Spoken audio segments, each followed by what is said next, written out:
Assalamualaikum warahmatullahi wabarakatuh dan selamat sejahtera kepada hadirin sekalian. Minta maaf di atas kesulitan yang berlaku sebentar tadi.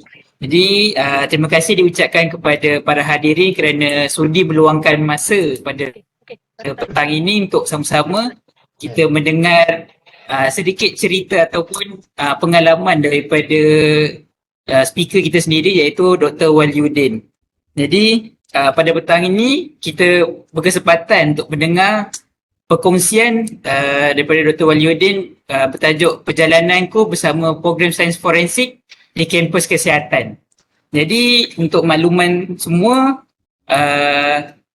sebelum kita meneruskan program, izinkan saya memperkenalkan panel kita pada hari ini. Jadi mungkin di kalangan pelajar-pelajar di Sains Forensik di PPSK, mungkin nama Dr. Waliuddin tidak asing lagi. Nama sebenar beliau ialah Dr. Waliuddin Hanif.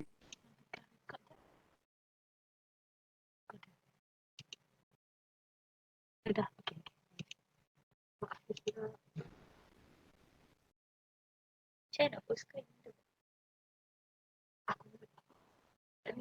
Cuba tengok dekat view. Tu, post screen. Okey. Hafiz mana pula? Hafiz lagi sebab dia dekat apa? Institut MMR tu. Asdah. Ya.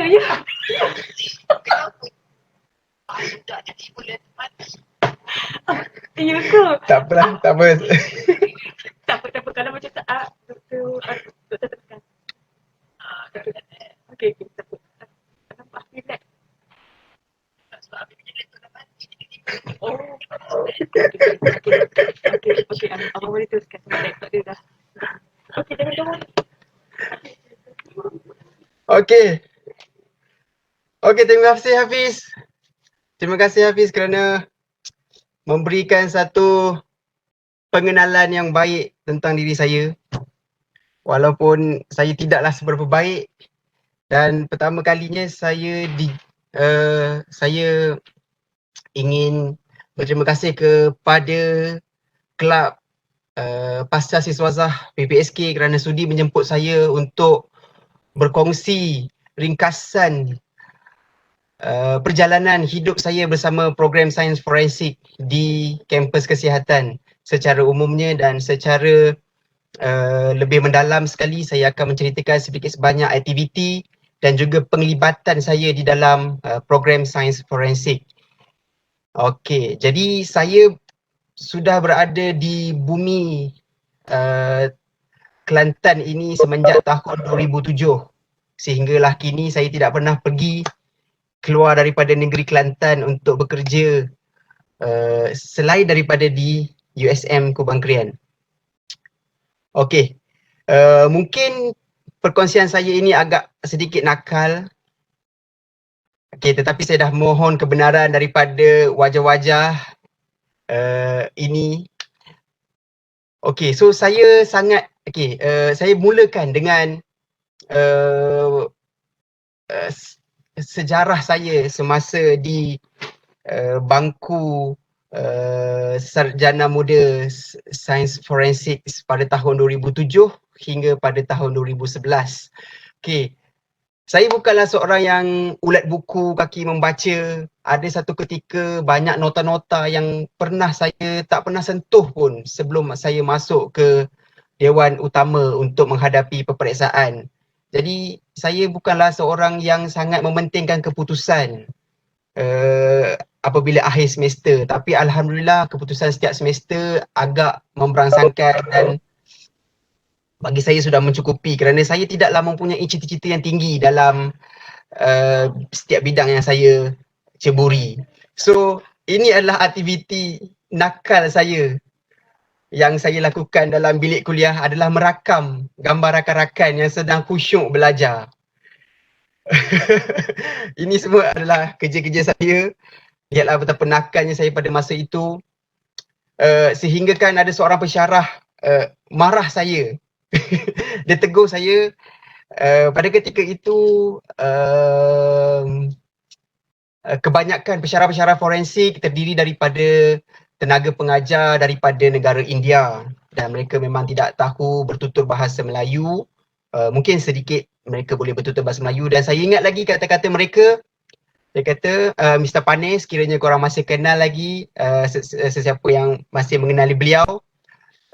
Dia pernah bercakap kat saya, don't disturb others as long as they don't disturb my class. So, okay, oleh itu, nampak tak saya agak nakal lah dalam kuliah. Dan saya terlalu aktif. Saya suka bertanya, saya suka menjawab walaupun jawapan saya salah. Dan saya suka juga membuat bising di dalam kuliah. Sehingga kan ada satu lagi pensyarah, sekiranya dia masuk ke dalam kelas kami,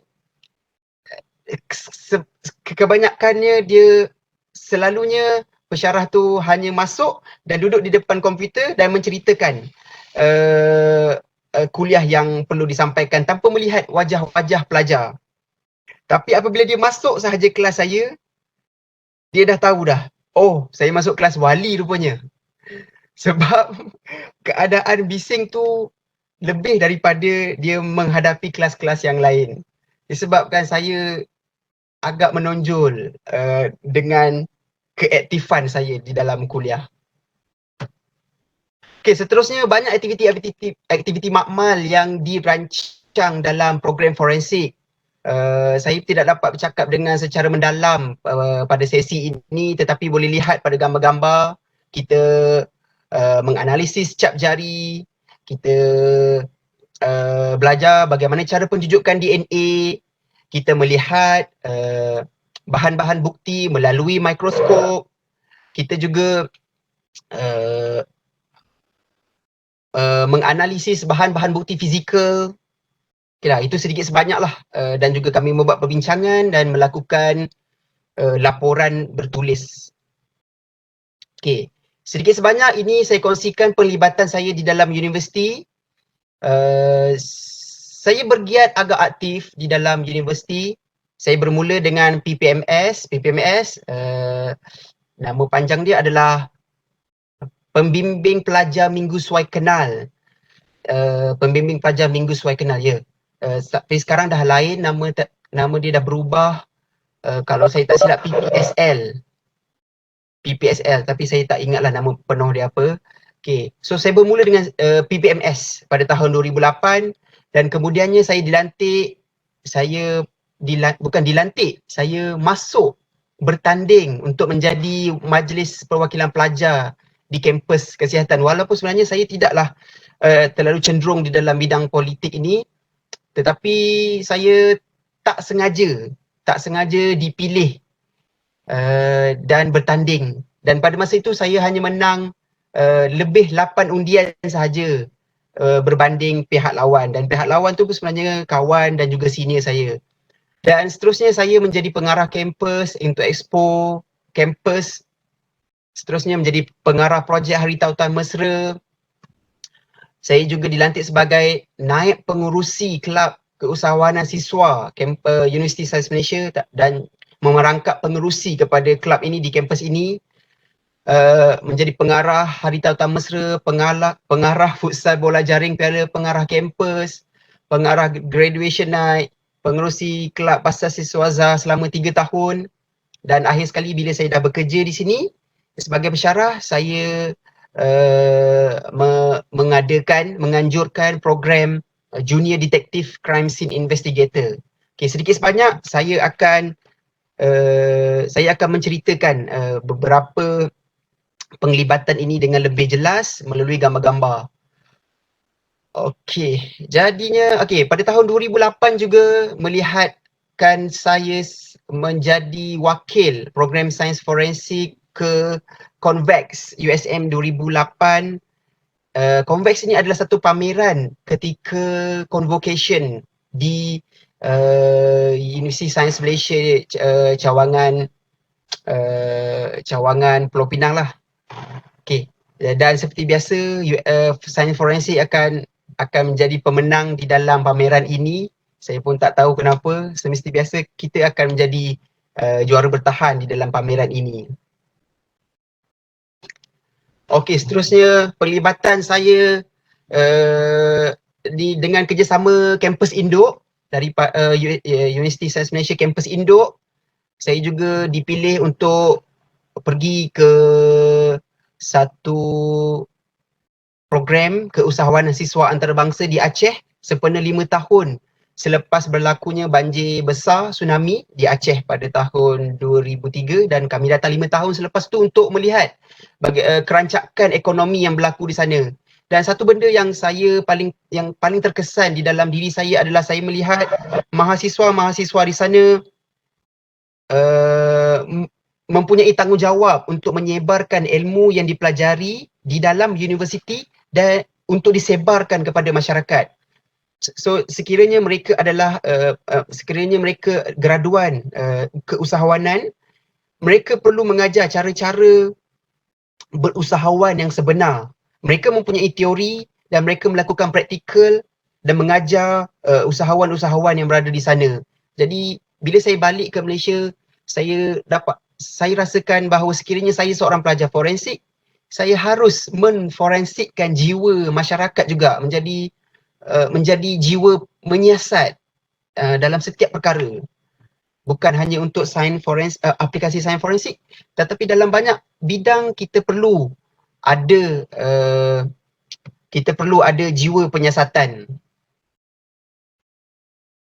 Okey, seterusnya menjadi pembimbing pelajar Minggu Suai Kenal. Okey, seperti yang saya kata tadi, PPMS. Daripada aktiviti ini, apa yang saya dapat rangkumkan, nilai yang saya boleh kongsikan bersama di sini adalah kita harus berbuat baik dengan setiap orang yang kita kenal. Walaupun dia hanyalah junior kita, walaupun dia hanyalah orang biasa, tetapi satu masa nanti mereka yang akan menolong kita. Apa yang pengalaman saya, bila saya pergi ke mana-mana, ramai orang yang kenal saya. Tapi saya tak berapa cam mereka. Tapi bila mereka pun mengingatkan saya yang saya pernah menjadi PPMS waktu dia orang first tahun 1. Jadi mereka membantu saya ketika saya susah. Okey, so tetapi sekiranya kita tidak melayan mereka dengan baik, mungkin mereka mempunyai pandangan yang buruk kepada kita dan susah bagi mereka untuk membantu kita di kemudian hari. Tapi bukannya kita membantu orang lain untuk kita dibantu pada satu hari nanti, cuma yang ini kita akan dapat secara tak sengaja. Okey. Sorry. Tolong jaga. Okey, ini adalah barisan Majlis Perwakilan Pelajar. Okey, untuk menjadi Majlis Perwakilan Pelajar kita perlu melalui satu fasa mengundilah, kiraan undi. Pada masa ini saya tidaklah mempunyai keinginan yang tinggi untuk jadi Majlis Perwakilan Pelajar, kiranya wakil pelajar untuk mengutarakan pendapat pelajar di peringkat yang lebih tinggi. Sebab saya katakan sekiranya saya bukan seorang Majlis Perwakilan Pelajar, saya masih lagi aktif mengadakan pelbagai program untuk PPSK. Okey, sekiranya ditanya dan ramai junior-junior MPP yang tanya apa yang kiranya kata-kata hikmat lah untuk mereka sebagai junior MPP, saya katakan kepada mereka, pemimpin yang bagus adalah menghasilkan lebih ramai lagi pemimpin-pemimpin lain. Bukan seorang pemimpin tidak perlu menghasilkan lebih ramai pengikut yang setia. So, itulah antara kata-kata hikmat yang saya masih ingat lagi apabila adik-adik junior MPP bertanyakan kepada saya mengingatkan mereka bahawa kita tidak perlukan pengikut yang ramai, tetapi kita perlu menghasilkan lebih ramai pemimpin yang lebih baik daripada kita, sekiranya kita seorang pemimpin yang hebat. Seterusnya, disebabkan saya terlibat dalam Majlis Perwakilan Pelajar, banyak aktiviti-aktiviti yang dijalankan untuk kami, dan antara salah satu aktiviti adalah membuat lawatan ke Singapura pada tahun 2008.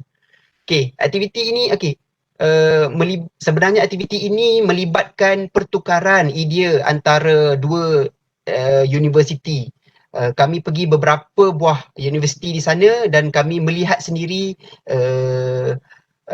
cara hidup, budaya dan juga keadaan kampus mereka.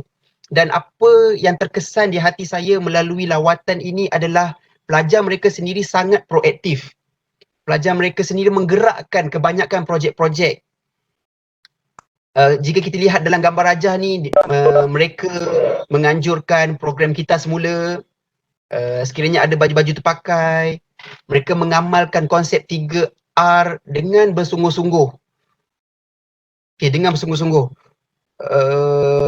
Tapi yang saya bangganya adalah program ini 100% digerakkan oleh tenaga pelajar itu sendiri.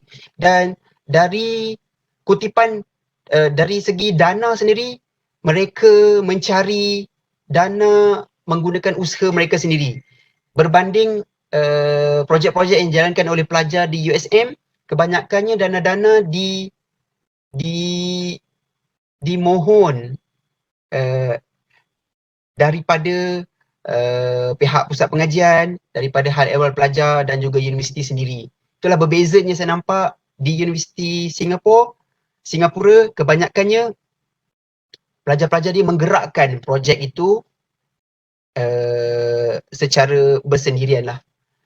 Okey, antara peristiwa-peristiwa yang menarik untuk saya kongsikan di dalam program sains forensik juga adalah kita mempunyai praktikal bersama Jabatan Bomba Malaysia, bersama Jabatan Kimia Malaysia dan juga kita mempunyai praktikal bersama Polis Diraja Malaysia. Okay. Jadi salah satunya kami pergi ke Bomba Wakaf Tapai. Okay, di sini ada 3 buah rumah yang akan dibakar khas untuk pelajar-pelajar forensik untuk menyiasat tempat kejadian. Okay, selain daripada itu kami juga melakukan aktiviti seperti abseiling, menuruni bangunan 5 tingkat. Ini adalah antara peristiwa-peristiwa yang penting yang sentiasa berada dalam memori lah, kiranya peristiwa-peristiwa indah lah. Okey, jadi antara program wajib dalam forensik adalah Forensic Installation Night.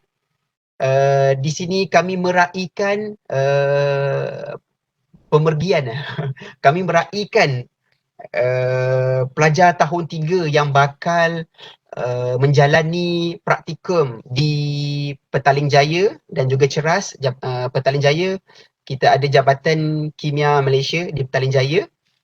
Dan juga di Ceras, kita mempunyai Maktab Polis Diraja Malaysia. So, kami akan menjalani praktikum selama 6 bulan di sini. Okay, banyaklah peristiwa-peristiwa penting. Okay, selain itu, antara inisiatif yang saya jalankan adalah untuk kita menganjurkan installation night ni, malam yang sangat gilang gemilang di Hotel 5 Bintang ini, kita memerlukan dana.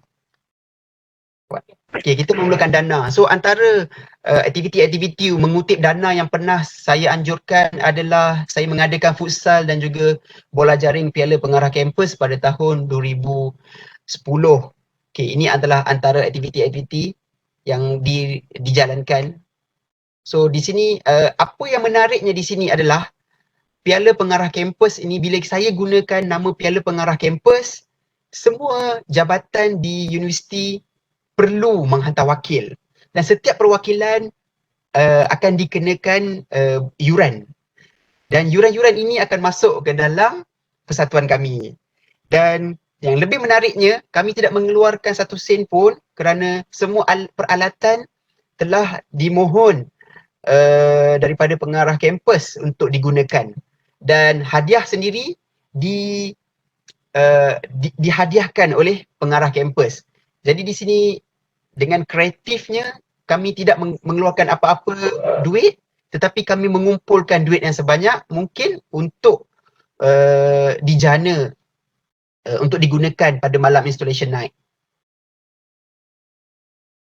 Okey, ini yang saya katakan praktikum forensik di Maktab PDRM Ceras dan Jabatan Kimia Malaysia Petaling Jaya. Okey, pada masa ini dia berlaku pada zaman saya, dia berlaku pada tahun 2010 dan kami menjalani praktikum selama 1 semester di sini.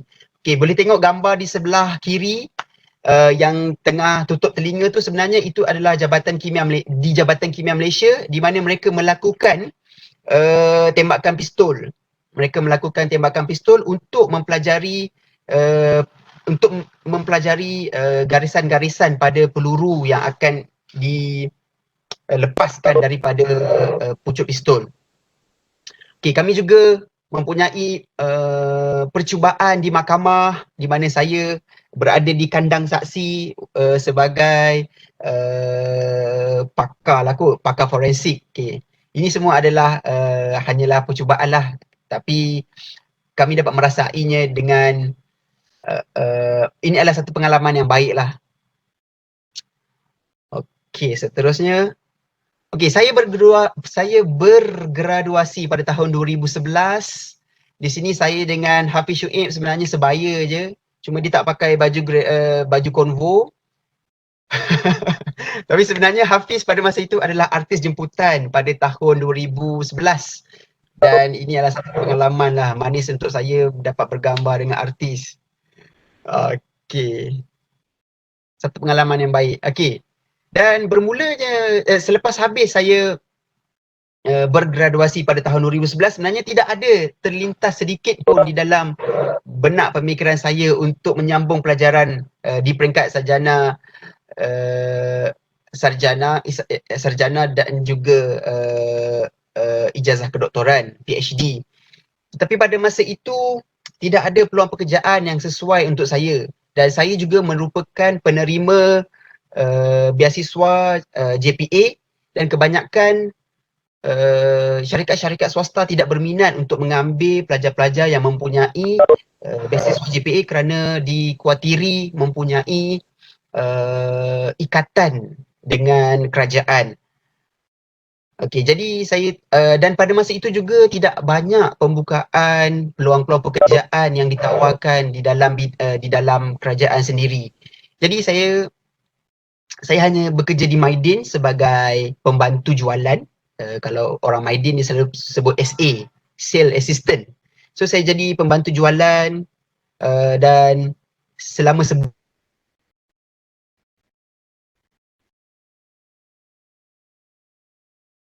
yang sakit di kampung dan pada masa itu saya terdengar dalam berita di mana Kementerian Pengajian Tinggi telah meluluskan geran-geran kepada para pensyarah untuk membuat kajian. Dan pada masa itu saya pun terfikir kenapa mungkin ada peluang saya untuk bertanyakan dengan pensyarah di USM sama ada mereka mempunyai kekosongan untuk pelajar sarjana sains lah ataupun kita panggil master pada masa itu. Dan pada masa itu Dr. Zafarina Zainuddin mengatakan bahawa betul dia adalah salah satu penerima geran-geran yang ditawarkan oleh Kementerian Pengajian Tinggi dan saya dia pun menerima saya untuk masuk untuk berdaftar sebagai seorang pelajar sarjana pada ketika itu.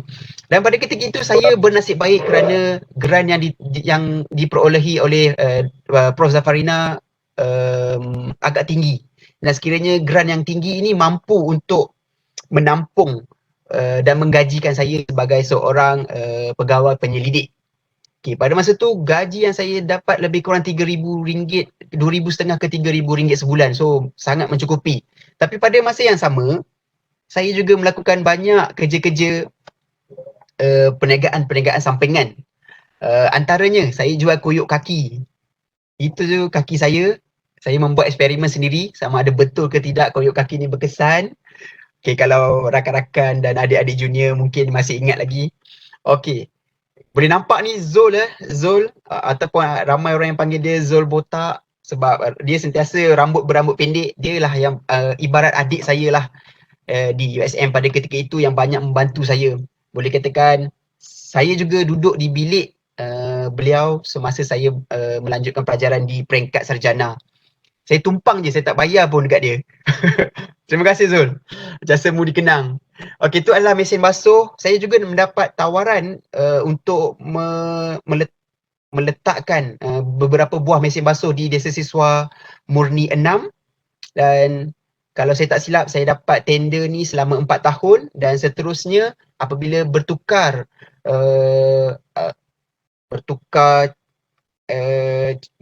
corak lah, USM menukar corak di mana peniaga, pengusaha yang akan menguruskan mesin basuh hanyalah satu sahaja di dalam kampus ni.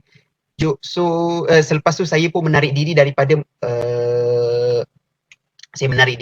tawaran tu, sebab saya rasa saya tak mampu sekiranya untuk menguruskan satu kampus sebab kos yang banyak dan juga memerlukan masa yang lebih lah untuk saya menjaga, kerana banyak juga masalah-masalah yang saya terima. Tapi Alhamdulillah 4 tahun lah saya bertahan dengan keuntungan yang tinggi. Okey, di sini juga saya membuat kereta sewa. Saya ada 4 buah kereta sewa pada masa itu, kereta sendiri. Saya tak ambil kereta orang lain, saya menggunakan kereta sendiri. Saya bayar tiap-tiap bulan.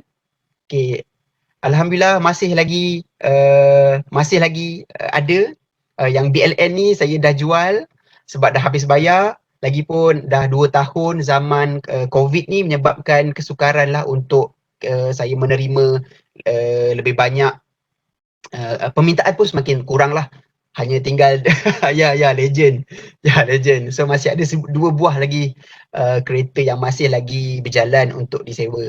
Saya juga salah seorang daripada ejen pelaburan emas, tapi saya membuat pelaburan emas fizikal yang memang boleh dipegang dan dipakai.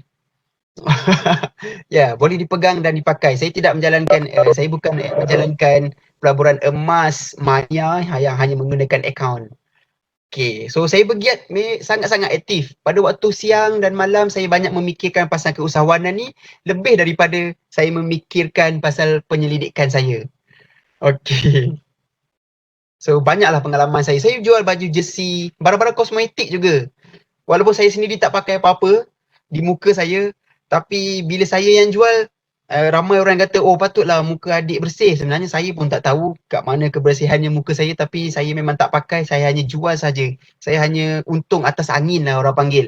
Modal RM65, saya jual dengan harga RM120 mengikut harga pasaran lah. Jualan saya sampai ke Kajang, sampai ke Putrajaya, Alhamdulillah lah pada masa tu. Okey, di sebalik kejayaan saya sebagai seorang usahawan, banyak juga perkara-perkara hitam yang menyebabkan saya lebih berpengalaman menguruskan kenderaan. Saya juga banyak tahu mengenai kerosakan-kerosakan kereta, bagaimana cara untuk saya melakukan claim insurans. menuntut insurans. Okey, bagaimana cara untuk menuntut insurans? Okey, sekiranya berlaku pelanggaran, apa yang harus kita buat? Bertenang. So ini semua mengajar saya erti kesabaran lah. Tidak perlu ada berlaku pergaduhan apa-apa. So ini adalah antara gambar-gambar gambar-gambar yang boleh membuatkan saya menangis lah pada ketika itu. Okey, sedikit perkongsian mengenai persempelan kajian saya semasa saya melakukan pengajian PhD lah, kedoktoran, ijazah kedoktoran. Okey, ijazah kedoktoran. Okey, so saya sampel yang saya perlu kutip pada masa itu adalah orang Melayu. Orang Melayu 10 sub-etnik orang Melayu. Orang Melayu Kelantan, orang Melayu Bugis, Champa, Mandailing, Jawa, Patani, Kedah, apa lagi Bugis, Banjar, lebih kurang 10 lah.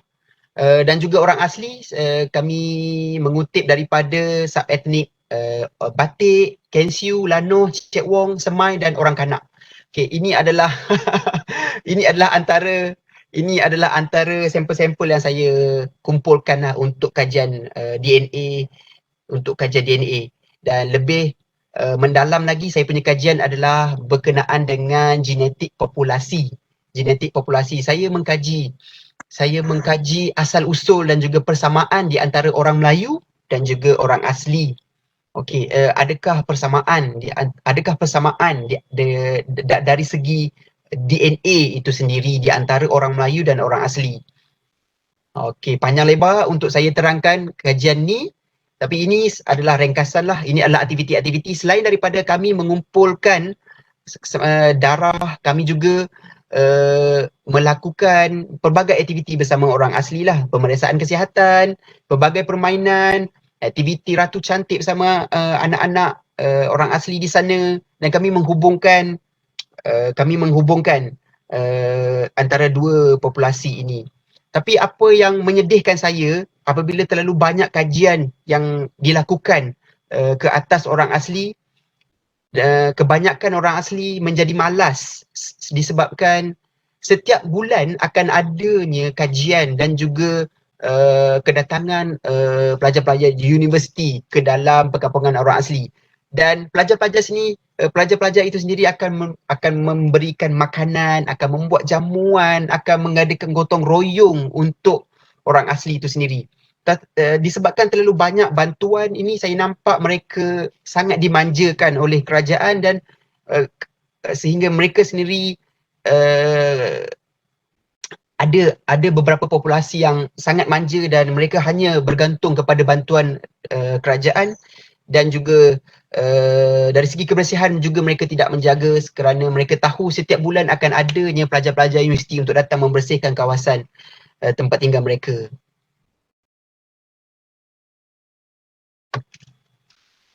Okay. So Alhamdulillah saya juga menerima panggilan haji pada tahun 2015. Peristiwa yang paling menyayat hati adalah peristiwa kren jatuh di dalam Masjidil Haram pada ketika itu.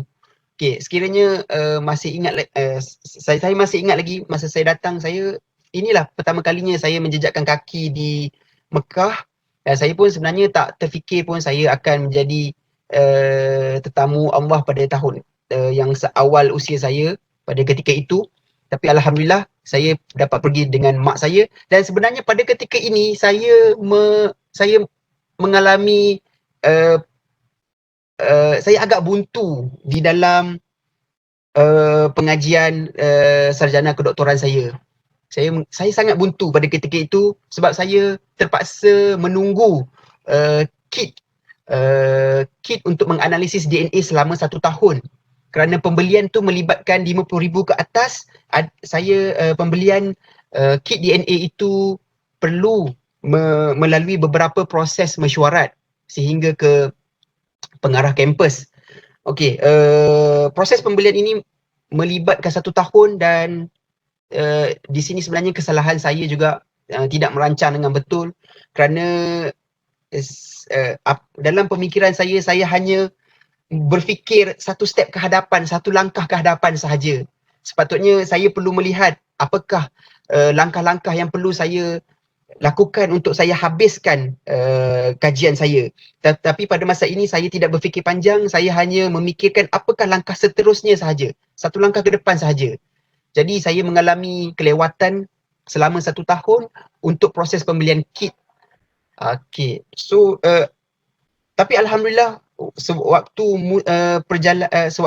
saya buntu ini, saya pun mendapat panggilan haji, dan Alhamdulillah lah saya tidaklah kata membuang masa selama 1 tahun pada ketika itu.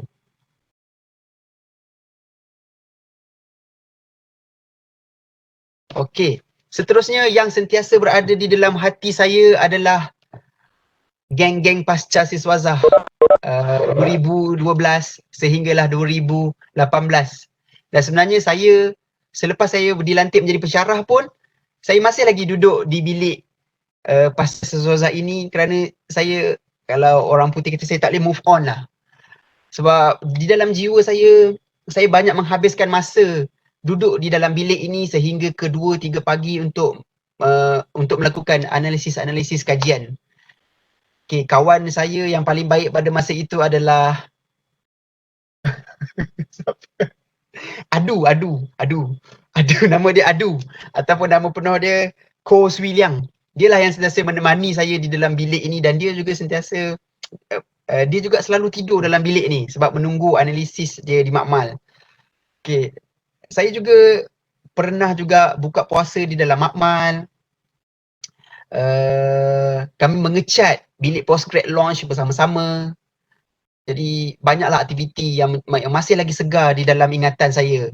So dan ketika saya dilantik menjadi ketua ataupun pengerusi kelab Pasal Siswazah, saya punya agenda hanya satu, untuk membawa kesatuan di antara semua pelajar-pelajar Pasal Siswazah, kerana pada masa itu saya tengok pelajar-pelajar Pasal Siswazah hanya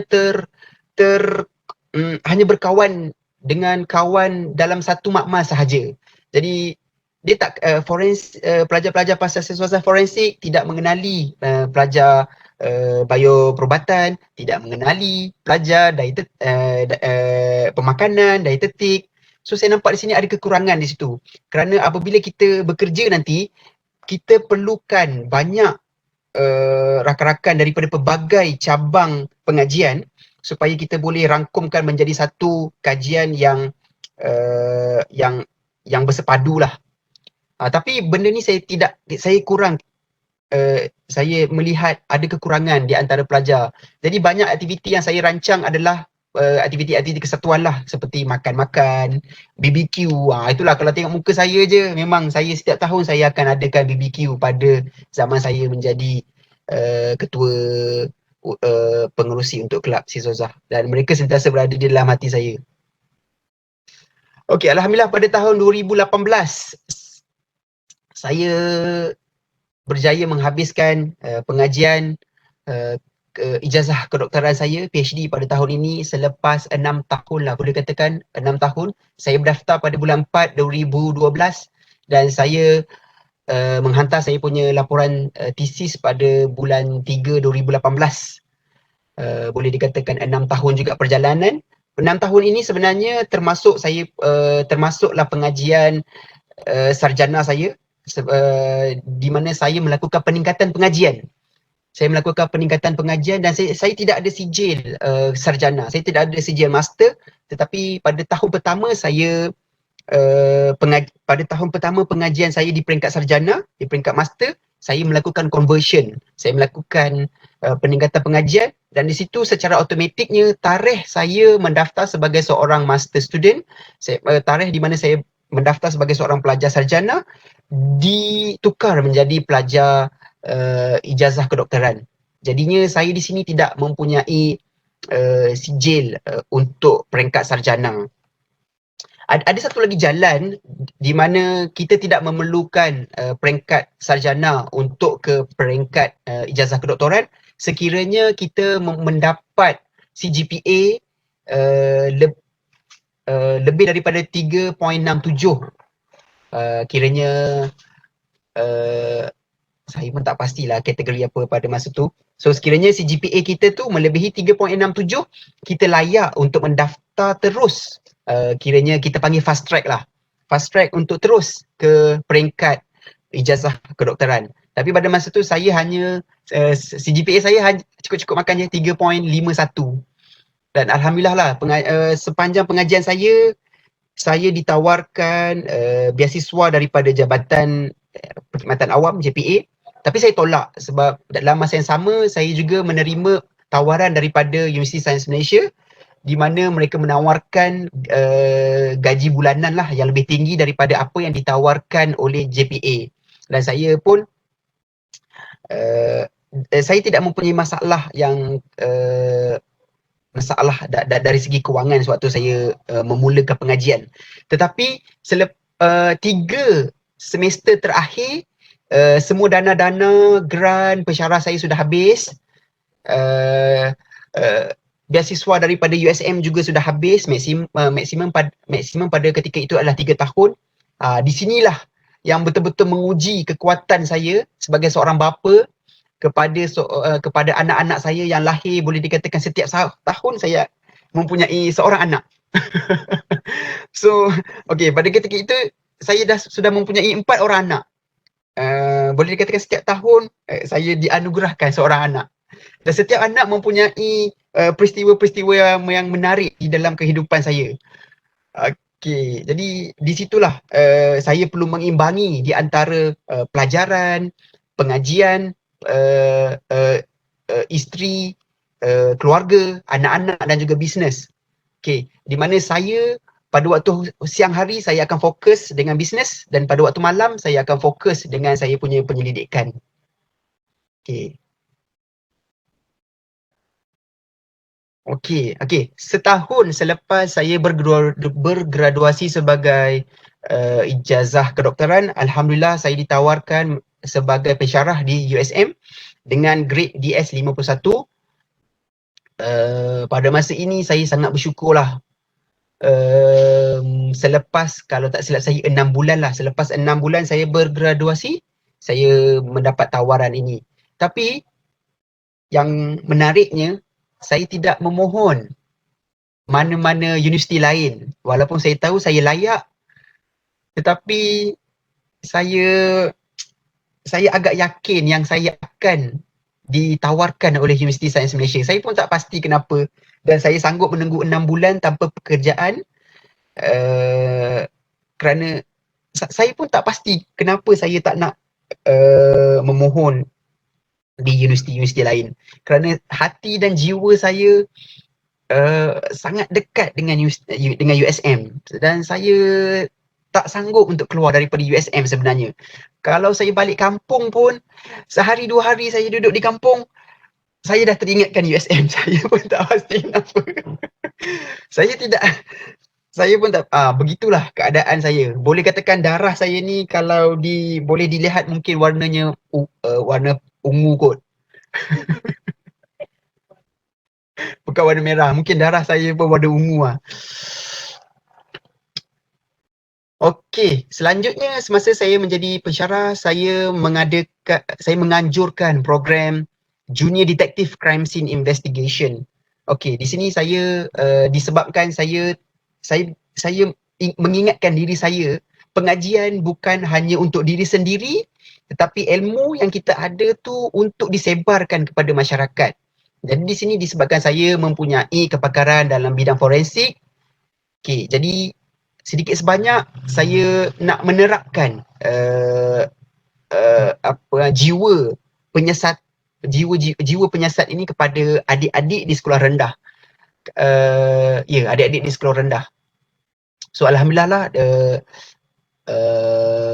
mendapat sambutan. Ini adalah acara yang julung-julung kalinya diadakan. Sekiranya ada peluang lagi, insya-Allah kami akan anjurkan sekali lagi lah.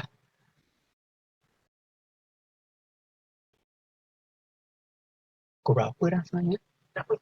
Yeah. Okey, seterusnya. Okey, sebagai seorang pensyarah, memang wajib untuk kita memang wajib bagi kita untuk memegang ketua kursus. Okey, sebenarnya memegang jawatan sebagai ketua kursus ini bukanlah satu tugas yang mudah. Mengajar mungkin agak mudah, tetapi menjadi ketua kursus mungkin agak sukar kerana ia memerlukan masa untuk kita membuat kerja-kerja pengurusan, kerja-kerja pengurusan seperti penfailan yang perlu lengkap untuk diaudit oleh Jabatan Kualiti Malaysia. Saya tak pastilah, MQA lah. So agak sukar pada masa itu kerana saya agak baru, tapi alhamdulillah lah perlahan-lahan saya belajar cara untuk menjadi seorang ketua kursus, dan pada tahun ini saya memegang dua ketua kursus untuk kursus kriminalistik dan juga keusahawanan penjagaan kesihatan yang sangat baru yang akan ditawarkan pada semester hadapan. Ini adalah muka-muka pensyarah-pensyarah forensik yang terlibat dengan kursus GTF 200 kriminalistik. Dan gambar di bawah tu adalah gambar kereta sewa saya yang saya jadikan sebagai lokasi kejadian jenayah. Okay, saya sentiasa berfikir secara kreatif supaya supaya pelajar-pelajar dapat didedahkan secara optimum cara-cara menyiasat. Okay, jadi saya gunakan kereta saya. Okay, saya mengorbankan kereta saya dan saya letakkan pelbagai bukti-bukti fizikal di situ untuk para pelajar mencari dan mengumpulkan bahan-bahan bukti sebanyak yang mungkin. Itu adalah di bawah ni adalah gambar-gambar staf-staf sokongan daripada makmal forensik yang membantu untuk menjayakan program untuk menjayakan kursus kriminalistik GTF 200. Okey, sebagai seorang pensyarah memang tidak dapat lari daripada kita terlibat di dalam aktiviti penerbitan dan juga persidangan. Ini adalah antara penerbitan-penerbitan yang pernah saya lakukan, tidaklah banyak tapi bolehlah dibanggakan. Sedikit-sedikit. Saya pun baru bergiat 2 tahun di dalam bidang pensyarah. So perlahan-lahanlah kita merangkak. Okey, ini adalah slide saya yang terakhir. Saya amat berterima kasih kepada orang yang melahirkan saya, ibu saya panggil mama, yang berada pada gambar di sebelah kiri, itu adalah mak saya, dan di sebelah atas adalah keluarga saya, isteri saya dan anak-anak saya yang nakal, yang sentiasa mewarnai kehidupan saya setiap hari, yang sentiasa menceriakan saya, yang mengajar saya erti kesabaran dalam mendidik anak-anak. Terima kasih.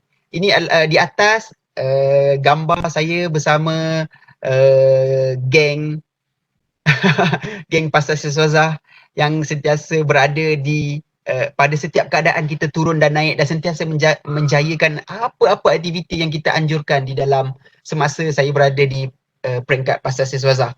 Gambar di bawah tu bersama dengan baju makmal putih adalah gambar rakan-rakan saya 4 tahun selama mereka berada di sini. Mereka mencipta memori-memori yang sangat indah di dalam diri saya. Okey, itu sajalah. Semakin kita, apa yang saya pelajari di sini adalah semakin kita memiliki, semakin banyak yang perlu kita hargai sebelum mereka meninggalkan kita. Okey, saya rasa sampai di sini saja perkongsian perjalanan hidup saya selama 14 tahun di kampus kesihatan di dalam program sains forensik.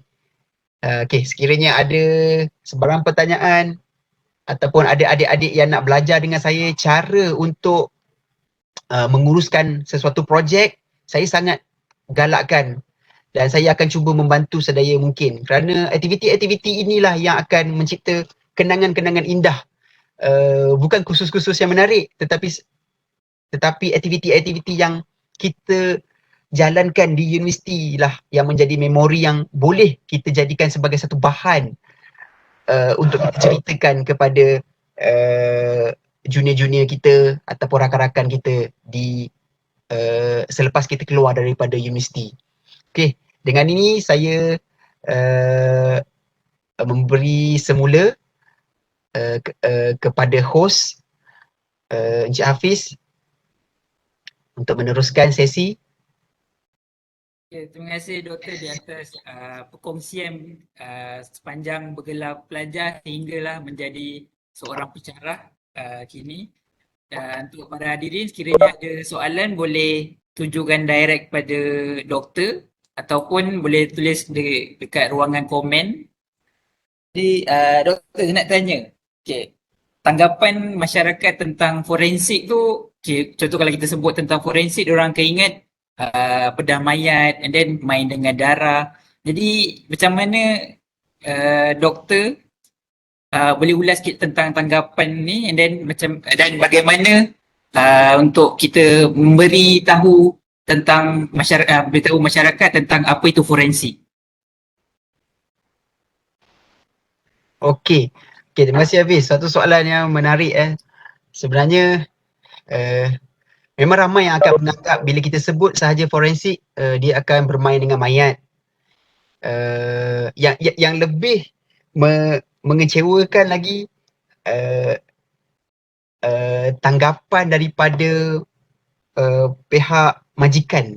Apabila kita sebagai seorang sains forensik, kita memohon pekerjaan, dia sendiri tidak pasti apakah skop sains forensik yang kita belajar. Okay, sebenarnya sains forensik yang diajar, yang dirancang kurikulumnya di dalam USM adalah agak menyeluruh.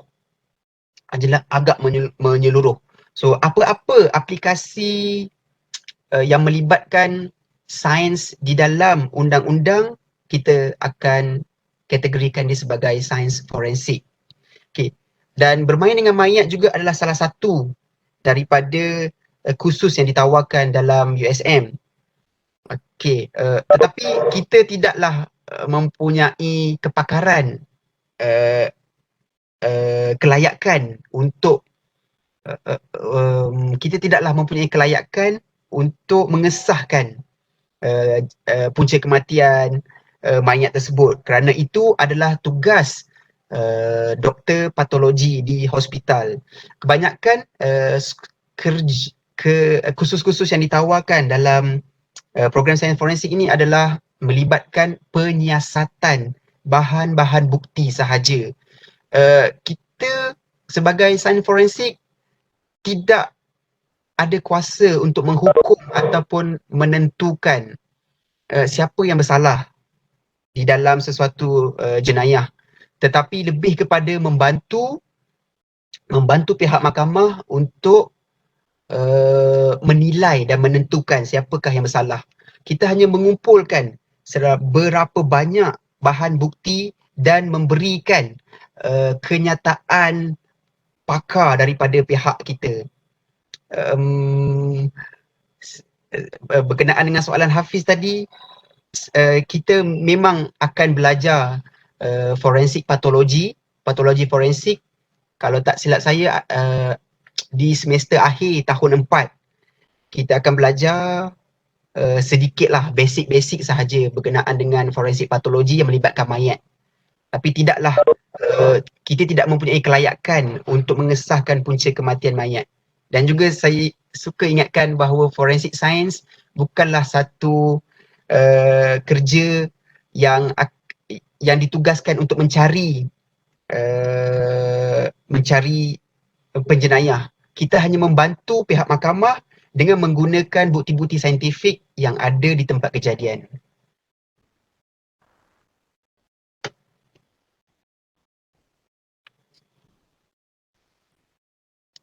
Jadi soalan sebenarnya macam saya nak tanya tentang ada yang bertanya tentang peluang pekerjaan selepas pelajar tu tamat selama 4 tahun mengikuti program sains forensik di USM. Jadi pandangan doktor, selain daripada contoh kerja sebagai polis, bomber ataupun dengan di unit forensik hospital, jadi selain daripada skop itu, jadi apa skop-skop lain yang kita boleh menjurus, maksudnya pelajar forensik selepas tamat belajar boleh pergi ke arah bidang itu? Okey, sebenarnya disebabkan kita mempunyai sains di belakang forensik itu, apa-apa bidang sains sekalipun kita boleh mohon. Okey, sebab kita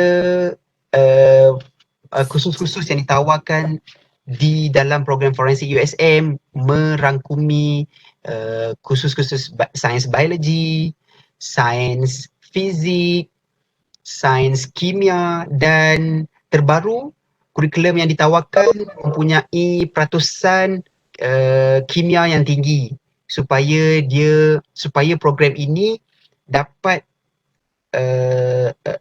mencukupi syarat yang ditetapkan oleh Jabatan Kimia Malaysia. Okay, disebabkan kita tidak mempunyai Jabatan Forensik Malaysia.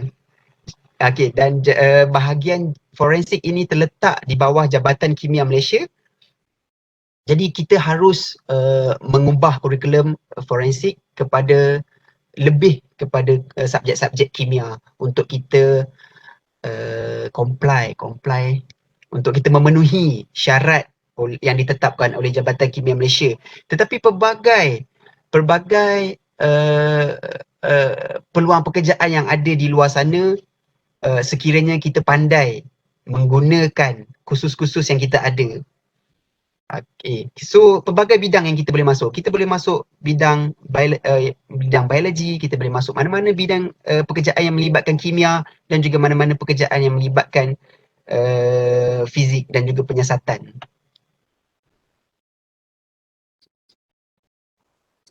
Ya,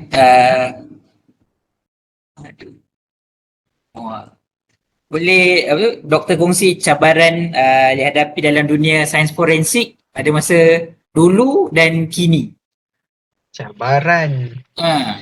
Okey, untuk menceritakan cabaran ni saya rasa saya tidaklah mempunyai banyak pengalaman untuk menceritakan cabaran sebab saya punya skop lebih kepada bidang hanyalah lebih kepada bidang teori saja dalam bidang pengajaran. Saya tidak pernah pergi ke mana-mana bahagian yang betul-betul terlibat dengan penyiasatan. Jadi saya mempunyai kekurangan dari segi cabaran sebenar. Tapi cabaran yang sebenarnya yang saya nampak adalah ketika berada di mahkamah lah. Sebab di mahkamah nanti dia bukanlah nak melihat kita ni hebat secara setara mana, tetapi dia orang akan cuba untuk menekan kita, mencabar kredibiliti kita dan mencari kesalahan-kesalahan yang sekecil-kecil mana pun supaya orang jagaan dia tu terlepas daripada sebarang tuduhan. Jadi di sini cabaran dia adalah kita perlu menyiapkan diri kita sebagai seorang ahli forensik, menjaga setiap chain of custody untuk setiap bahan bukti supaya penentuan keputusan di mahkamah nanti boleh membawa kepada satu kebaikan dan dapat kita mengangkat keadilan walaupun kita bukanlah secara langsung di dalam proses penentuan siapakah penjenayah. Tetapi saya rasa cabaran yang paling kuat sekali apabila kredibiliti kita direndahkan di mahkamah. Sekiranya kita tidak menjaga bahan-bahan bukti di bawah kelolaan kita.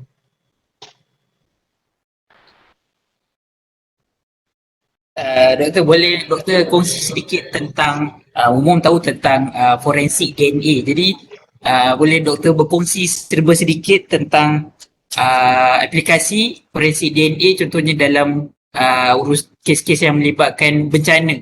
Contoh seperti tsunami hari itu, tsunami pada 2004, dan kemudian kes kapal terbang terhempas MH17. Jadi aplikasi forensik DNA untuk menentukan cebisan-cebisan mayat itu. Okey. Jadi saya cerita sikit berkenaan dengan DNA. DNA ni adalah satu kiranya macam kod dalam setiap sel kita ni mempunyai DNA. Sel mata, sel rambut, sel kuku, sel pipi, semuanya mempunyai DNA yang sama. Okay, tetapi apa yang membezakan di antara sel-sel ni adalah ekspresi protein pada setiap tisu yang berbeza. Tapi dari peringkat DNA semuanya adalah sama. Jadi kita tidak kisah apa-apa anggota badan, apa-apa tisu sekalipun akan merujuk kepada satu DNA yang sama. Okey, untuk pengetahuan kita antara semua manusia kita mempunyai 99.9% DNA kita adalah sama. Okay, so sepanjang-panjang 3.2 bilion DNA sepanjang 3.2 bilion base DNA yang ada pada setiap sel kita ni, 99.9% kita adalah serupa di antara semua manusia. Tak kisahlah dia tu bangsa Melayu, bangsa Cina, bangsa India, Afrika, kita mempunyai DNA yang boleh dikatakan identical. Okay, tetapi 0.1 ini daripada 3.2 bilion sudah mencukupkan kita untuk membezakan di antara kita dan juga adik kita ataupun abang kita, keluarga kita dan juga orang lain. kerana itu sudah cukup dengan jujukan yang sangat pendek ini sudah cukup untuk menjadi identiti kita. Jadi sekiranya berlakunya kematian secara ramai seperti bencana alam, terhempasnya kapal terbang, jadi mayat ini akan menjadi serpihan. Kita akan mungkin menjumpai tangan sahaja, menjumpai kaki sahaja. Jadi di sinilah tugas saintis forensik untuk mengumpulkan semula organ-organ ataupun tisu-tisu yang telah terpisah ini, kerana penting untuk ahli keluarga untuk mengambil balik mayat keluarga masing-masing untuk dikebumikan dengan cara dan juga agama masing-masing. Jadi disebabkan organ-organ ini semuanya mempunyai tisu-tisu dan juga DNA yang sama, jadi di sinilah kami menggunakan aplikasi DNA. Sekiranya kami menggunakan beberapa penanda DNA yang boleh digunakan. Salah satunya adalah DNA autosomal. Sekiranya kita tidak dapat mengidentifikasi menggunakan DNA autosomal, kita akan menggunakan penanda DNA mitokondria. Selain itu kita juga mempunyai penanda DNA daripada kromosom Y itu sendiri. Jadi banyak, dan dengan kemajuan teknologi sekarang ni kita tak boleh nak bayangkan banyak lagi penanda-penanda yang akan yang menjadi sangat unik, tetapi DNA autosomal masih menjadi standard emas lah, gold standard di dalam identifikasi manusia.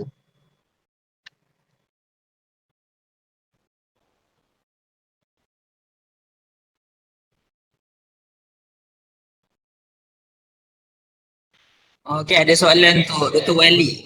Bagaimana Dr. Wali handle stres waktu dulu? Waktu belajar dulu.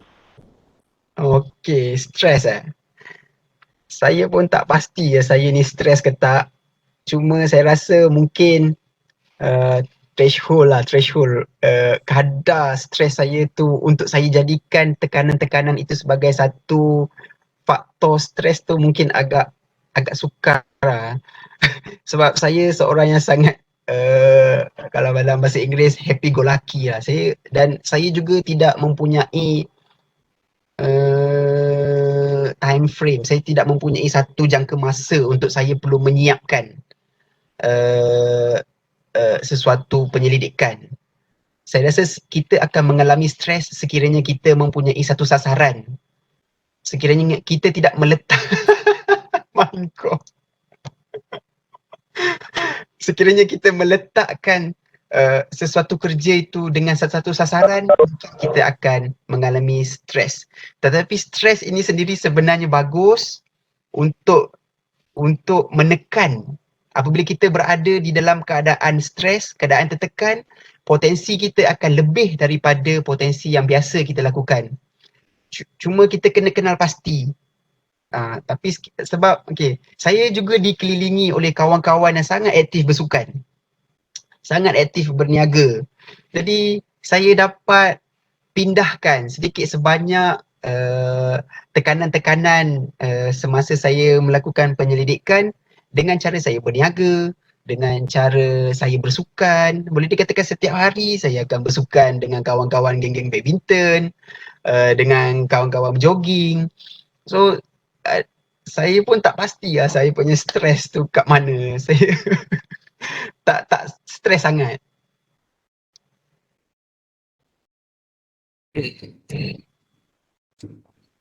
Soalan daripada Negeri Sikin.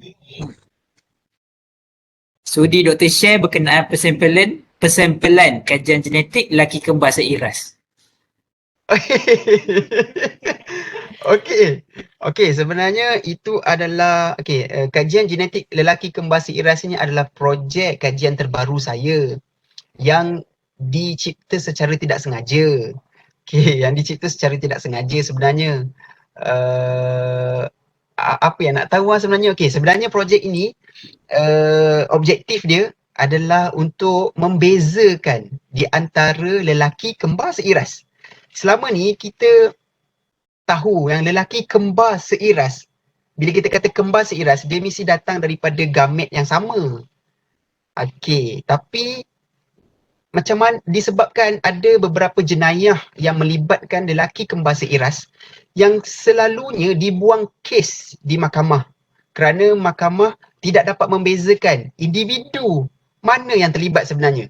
Satu individu lelaki kembar ni baik, sedangkan abang dia seorang pengedar dadah. Tapi apabila dikesan, mahkamah dan juga bahan bukti tidak dapat membezakan di antara dua individu ni. Jadi di sini bermulanya saya pun berfikir sekiranya saya boleh menggunakan DNA untuk membezakan di antara dua individu yang sangat rapat yang mempunyai boleh dikatakan 100% jujukan DNA mereka sama. Tetapi dengan menggunakan teknologi yang terbaru, saya cuba untuk mengkaji di manakah perbezaan mereka. Okay.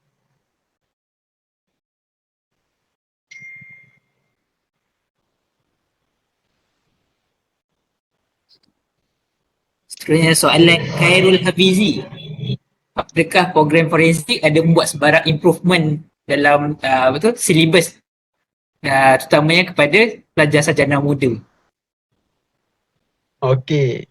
Fizi ni boleh dikatakan tangan kanan saya lah waktu saya di peringkat sarjana dan juga ijazah kedoktoran, kerana dialah yang selalu menjaga kereta sewa saya ketika saya selalu kerap balik ke kampung lah. Dia adalah tangan kanan saya lah, boleh dikatakan setiap kali saya balik kampung dia lah yang akan menguruskan kereta sewa.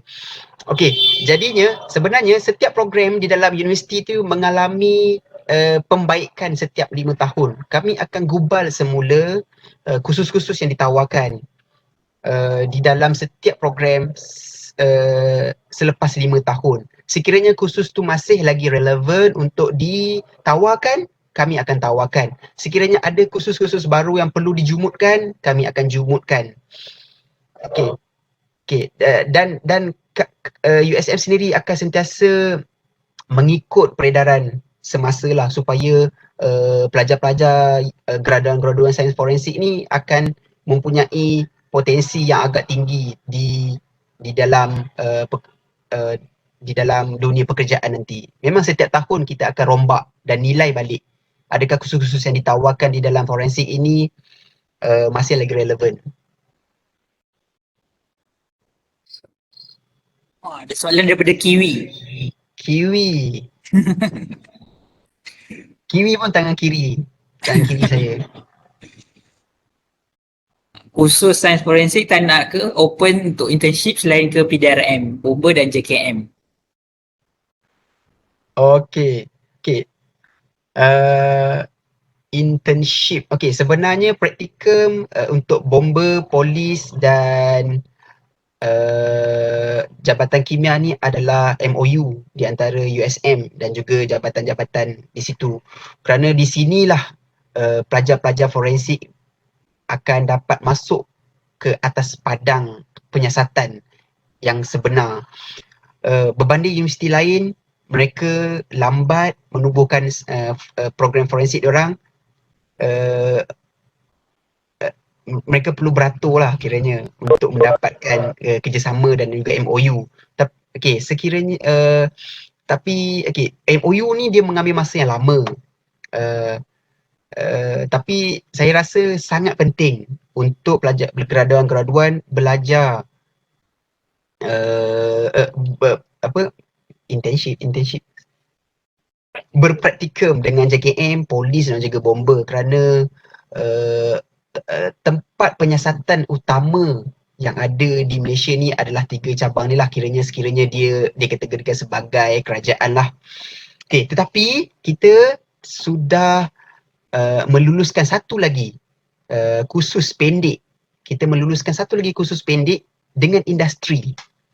Okay, yang ini adalah optional untuk pelajar.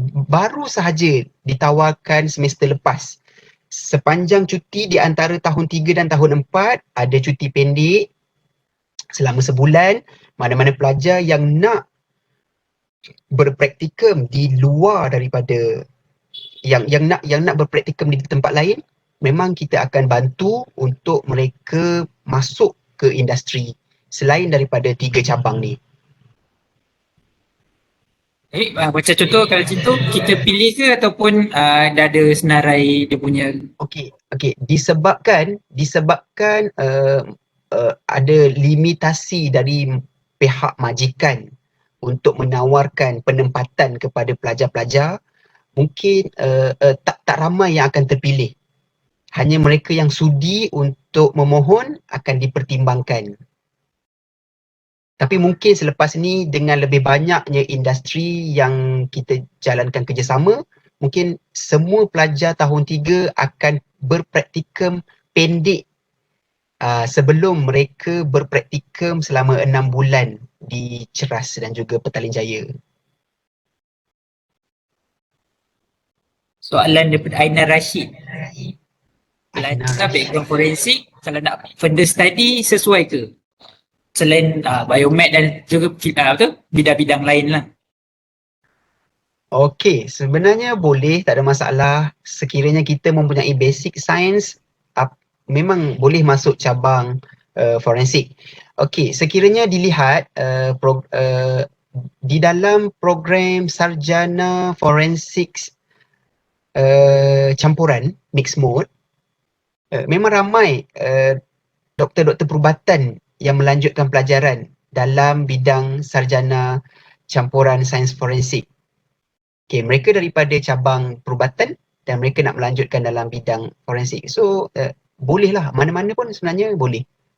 Kelayakan minimum kriteria yang diperlukan untuk memohon sangat-sangat rendah. Supaya semua peringkat, semua boleh memohonlah.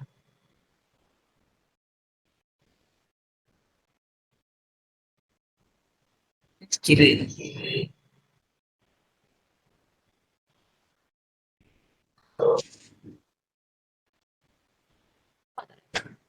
ada soalan-soalan. Kiwi dia ada kabel. Ramai sebenarnya nak jaga kereta sewa saya ni. Tapi saya pilih-pilih lah orang. Sebab gaji saya bagi banyak. Sagar lagi lah. Saga ada lagi. Okay. Kalau ada soalan-soalan lain boleh lagi tuju apa tu? Tulis kat ruangan komen lagi. Hafiz, ada satu soalan daripada Alin. How do you know Prof Zafarina is the one and only mentor? Okay. Okay, soalan ni menarik Okay, sebenarnya saya kenal Prof Zafarina ni pada tahun pertama pengajian saya di sini. Pada masa itu, beliau merupakan timbalan dekan penyelidikan. Okay, kalau tak silap saya lah. Jadi dia datang dan kiranya dia menyapalah pelajar-pelajar tahun 1 pada ketika itu. Dan melalui cara percakapan dia yang begitu tenang, menyebabkan saya mudah memahami dan terpikat dengan cara dia mengajar. Dan sifat saya yang selalu bertanya dan menjawab ni pun menyebabkan dia nampak saya pada tahun 1 pada masa tu. Okay. Tapi dalam hati dia tak tahu saya ni seorang pelajar sains forensik. Okay, dia tak tahu pun. Tapi bila dengan gaya saya tu, dia mengagak yang saya ni adalah seorang pelajar di dalam program sains forensik. Okay, dari situ, bila saya masuk ke tahun 2 dan tahun 3, saya belajar banyak saya belajar khusus-khusus yang melibatkan DNA. Dan kebanyakannya waktu dia mengajar, saya boleh faham walaupun saya tak pernah belajar, saya tak pernah baca pun mana-mana buku DNA pada ketika itu. Saya datang dengan ilmu yang kosong, tetapi masuk ke kelas dia, saya boleh dikatakan faham 100% apa yang dia ajar. Dan pernah sekali masa tu, ada seorang kawan saya, dia bertanya dengan Prof. Zafarina, boleh tak ceritakan balik macam mana DNA sequencing ini dilakukan? Saya angkat tangan. Saya dah lah duduk belakang sekali. Saya angkat tangan. Doktor, biar saya jelaskan. So saya pun jelaskanlah apa yang ditanya oleh rakan saya sendiri yang duduk di hadapan sekali. Masa tu dia tanya saya, dia tanya Prof. Zaf macam mana mekanisme penjujukan DNA Sanger. So saya pun bagilah jawapan. Dengan secara tak sengaja memang jawapan tu memang betul, 100%, 100% betul. Saya pun tak pasti ya, saya punya hubungan dengan Prof. Zaf tu sangat kuat lah. Apa yang dia ajar tu memang mudah untuk saya ingat dan faham. Okay, selepas daripada tu, saya pada tahun 4, pada masa tu kami akan menjalani kursus final year project dan saya punya target, sasaran saya hanya seorang sahaja. Prof. Zafarina. Saya cakap kalau saya tak dapat Prof. Zafarina, saya tak nak buat final year project. Tapi pada masa tu Prof. Zafarina dia kata dia tak pasti sama ada dia boleh ambil pelajar ke tak, sebab kemungkinan besar dia akan melanjutkan pelajaran di tempat lain. Tapi alhamdulillah alhamdulillah bukan pada masa tu, dan saya salah seorang daripada pelajar di bawah seliaan dia untuk final year project. Lepas tu macam yang saya kata tadi, pada peringkat sarjana pun alhamdulillah saya dapat juga di bawah dia dan saya melanjutkan pengajian di dalam ijazah kedoktoran juga di bawah seliaan beliau.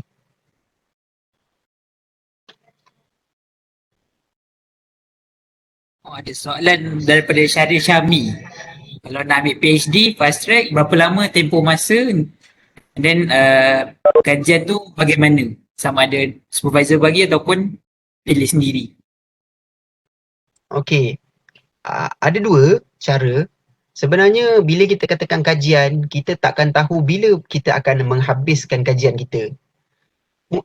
Mungkin ada yang akan menghabiskan dalam masa 3 tahun, ada yang 4 tahun, ada 6 tahun macam saya.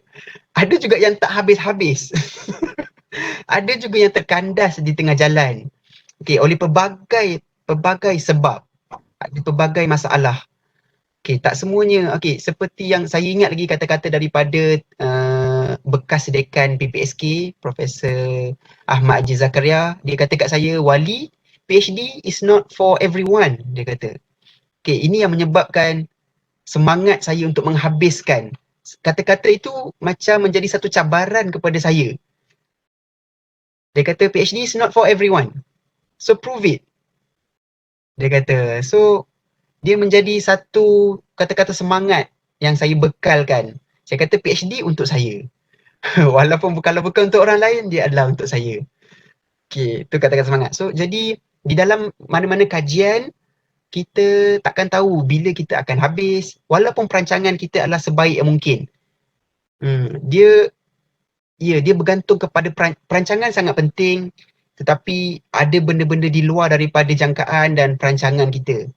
So mungkin dan saya rasakan perempuan lebih banyak masalah berbanding lelaki sekiranya dia sudah mempunyai keluarga. Ya, lelaki kurang sikit lah. Perempuan lagi banyak, dan saya sangat menyanjungi ibu-ibu yang melanjutkan pelajaran di peringkat PhD. Memang mereka berkorban masa, jiwa, tenaga sehabis mungkin lah. Respect. Soalan daripada Likai tentang adakah masalah pandemik menjejaskan aktiviti praktikal untuk pelajar-pelajar forensik? Okey, betul. Memang pandemik menjejaskan aktiviti praktikum di Bomba, PDRN dan JKM. Kalau saya tak silap, mereka tak dapat kot untuk yang semester yang lepas ni, mereka tak dapat pergi saya rasa. Dan juga bukan sahaja praktikum, tetapi final year project mereka juga tergendala dan kebanyakannya tak dapat melakukan kajian di dalam makmalah. Kebanyakannya melakukan kajian di dalam, di rumah masing-masing. Data-data dibekalkan oleh pensyarah. Tapi kita dah buat sehabis baik, tetapi di luar daripada jangkaan kita. Memang betul lah, COVID memang menjejaskan praktikum. Tetapi COVID juga mengajar kita untuk menjadi lebih proaktif dan cepat dengan dan cakna dengan teknologi.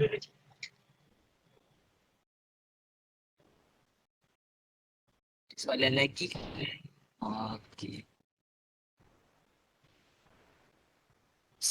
Oh, ada.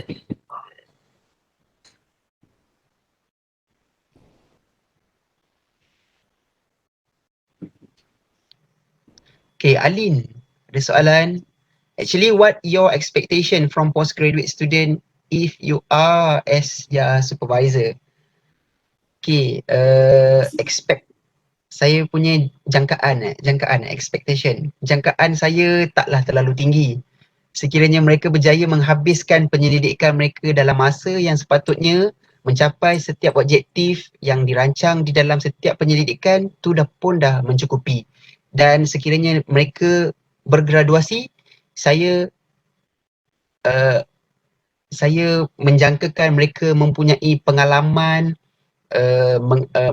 mengumpulkan data, mengumpulkan sampel, melakukan data analisis secara sendiri, itu pun dah mencukupi supaya di peringkat apabila mereka bekerja nanti, mereka menjadi seorang yang boleh berdiri di atas kaki sendiri, boleh berdiri di atas kaki sendiri lah. Saya punya jangkaan tidaklah terlalu tinggi. Yang penting mereka dapat menguruskan diri, dapat menguruskan keluarga, dapat menghabiskan dalam masa yang ditetapkan dan mencukupi semua objektif-objektif dalam kajian dia. Sekarang berapa orang student bawah doktor? Setakat ni saya mempunyai seorang pelajar PhD dan juga seorang bakal. Sebenarnya mereka ni bakal sebab mereka baru dalam proses pendaftaran. Jadinya saya akan ada seorang pelajar PhD dan seorang pelajar master. Dia memang terus student PhD tu daripada master mixed mode ataupun dia memang daripada luar? Daripada luar. Sebenarnya dia senior kita, batch yang ketiga. Dia sangat pengalaman, seorang pegawai sains di Jabatan Kimia Malaysia. Saya pun akan berkongsi pengalaman dia untuk menghasilkan, untuk menjayakan kajian ni.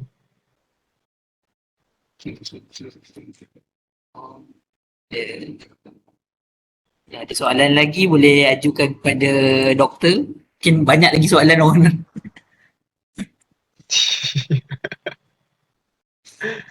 Perkongsian saya ni tidaklah terlalu ilmiah sebab saya rasa kalau ilmiah ni sekiranya macam para pendengar ingin mengetahui lebih lanjut khusus-khusus yang ditawarkan dalam forensik, boleh melayari laman web PPSK. Okay, di situ bolehlah cari apa khusus-khusus yang akan ditawarkan dalam program sains forensik. So tak susah pun, tapi yang pentingnya bagi saya lah, program sains forensik memang menjamin memori yang sangat indah untuk semua graduan-graduan dia.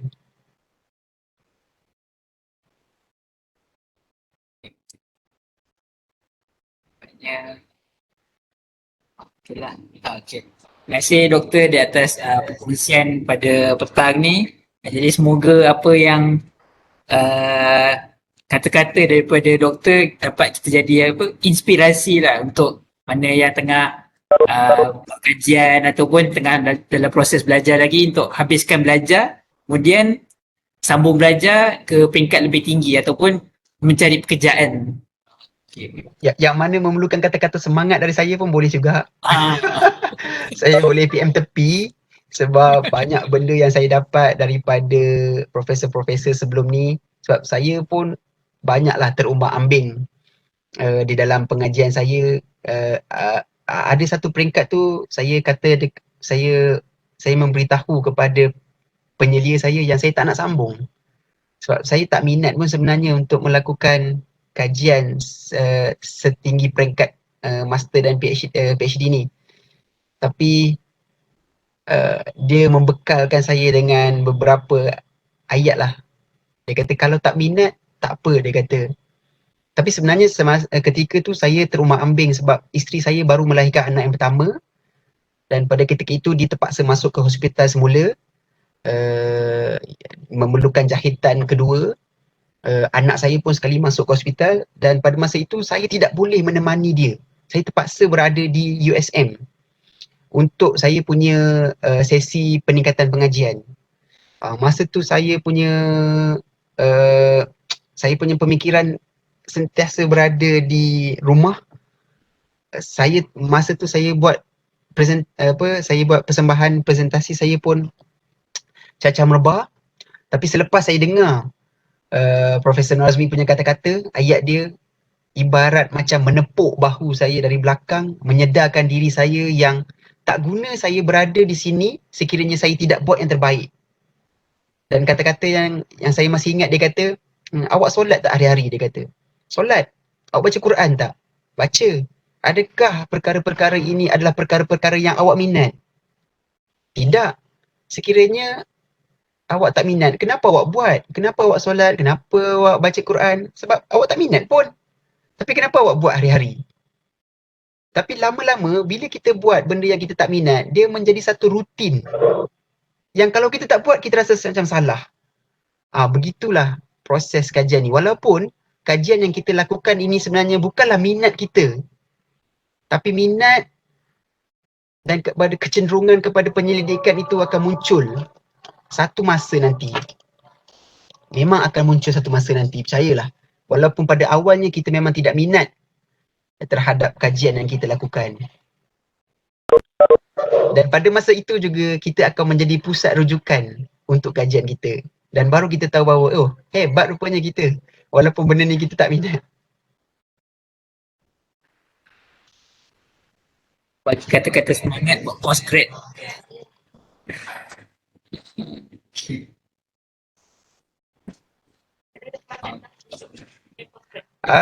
Kata-kata semangat. Okey, mungkin ni boleh menjadi acara penutupan. Kata-kata semangat okey, kata-kata semangat yang mungkin saya boleh secara spontan lah. Pengajian di peringkat sarjana dan juga ijazah kedoktoran ini bukanlah titik pengakhiran di dalam kehidupan kita. Pengajian kita di peringkat pasca siswa ini adalah satu persimpangan kecil untuk kita menuju ke kehidupan yang lebih besar. Jangan jadikan ia sebagai pemberat yang paling tinggi di dalam kehidupan kita. Jadikan pengajian semasa di pasca siswa ini sebagai satu persimpangan yang mengajar kita erti kesabaran, mengajar kita untuk menjadi seorang yang lebih stabil untuk diri sendiri, stabil untuk keluarga dan agama. Okay, jangan letak tekanan yang terlalu tinggi dalam bidang pengajian kita sehingga kita tidak boleh membawa pengajian itu. Dan jangan duduk berseorangan. Sekiranya kita terkandas di dalam data analisis data, persempelan dalam masa 2 minggu, sekiranya kita terkandas tanpa sebarang perkembangan, carilah orang lain. Rujuklah orang yang lebih pakar ataupun orang yang lebih berpengalaman. Jangan biarkan hidup kita tanpa perkembangan selama 2 minggu. Pasti akan ada orang yang membantu.